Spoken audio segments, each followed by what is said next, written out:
lot of pressures on an independent practitioner to maintaining an individual office. And because of those pressures that are primarily administrative, the complexity of technology and things in the space, those elements are really creating significant challenges for a new provider and existing providers.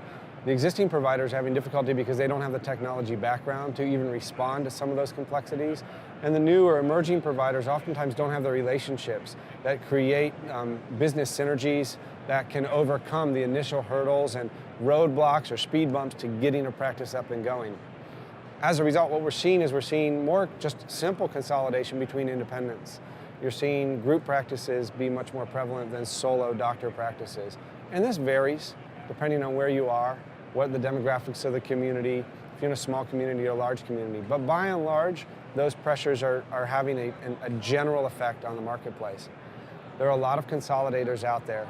The consolidators, primarily in the US space, are private equity backed.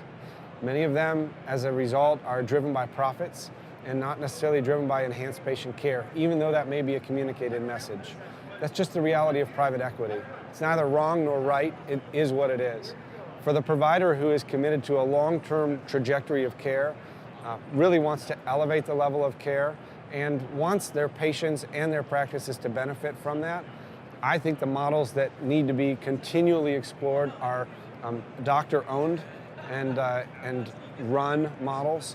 Not necessarily that the doctors run all of the pieces of the practice. They bring in the right people to tackle elements that require outside OD expertise, and optometrists need to be very frank with themselves on what they really do well and what they don't do well. But these groups need to be owned by the doctors themselves.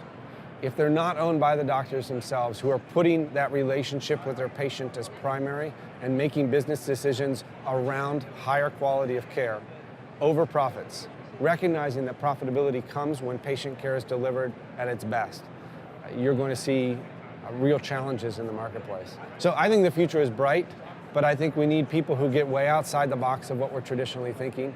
And that can be done across a geography. It doesn't have to be done in one location. It could be multiple cities that are linked by these types of groups.